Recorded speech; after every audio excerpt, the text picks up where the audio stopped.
who's going to be speaking about it, and then, sorry, I didn't mean to just put my hand on your hand. Christian is going to speak a little bit, and then we have a slideshow presentation as well. But I'd like all the seniors to remain standing up here and just, this is our time to just thank you.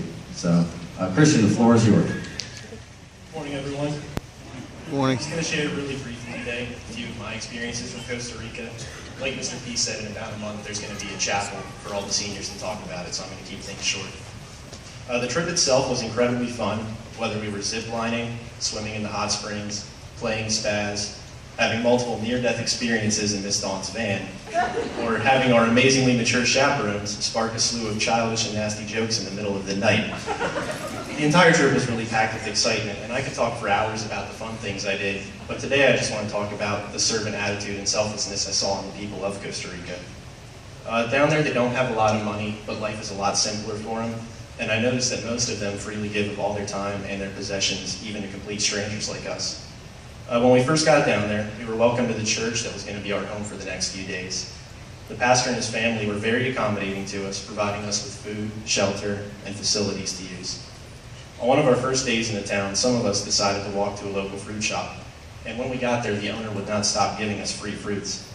I don't mean he was giving us small samples, he was giving us entire mangoes, cutting up whole pineapples, and he was just making sure we were all happy and full, and he wasn't charging us anything.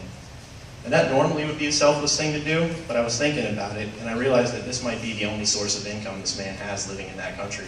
And he decided to share with us, and he didn't know anyone. I was really kind of impacted by his kindness and generosity, and it stuck with me through the trip. As the week progressed, we started going to local schools to minister to the kids there. We would do a VBS program with them, doing things like crafts, sports, skits, and music. I heard deep and wide more times than I could possibly count that week, but Mr. DeSola seemed to always make it funny. A lot of the kids at the schools were interested in the guitar, so what I would do is I would form the chords for them and let them strum it with my pick. It went pretty well, but on a few occasions my guitar was brutally assaulted by kids who thought they were playing death metal. At the last school we visited, I was letting them strum my guitar again, and I had a pretty large group of kids around me. And a young girl came forward, took the pick out of my hand, and started to move herself back through the group of kids. My immediate thought was she just wanted a souvenir for herself.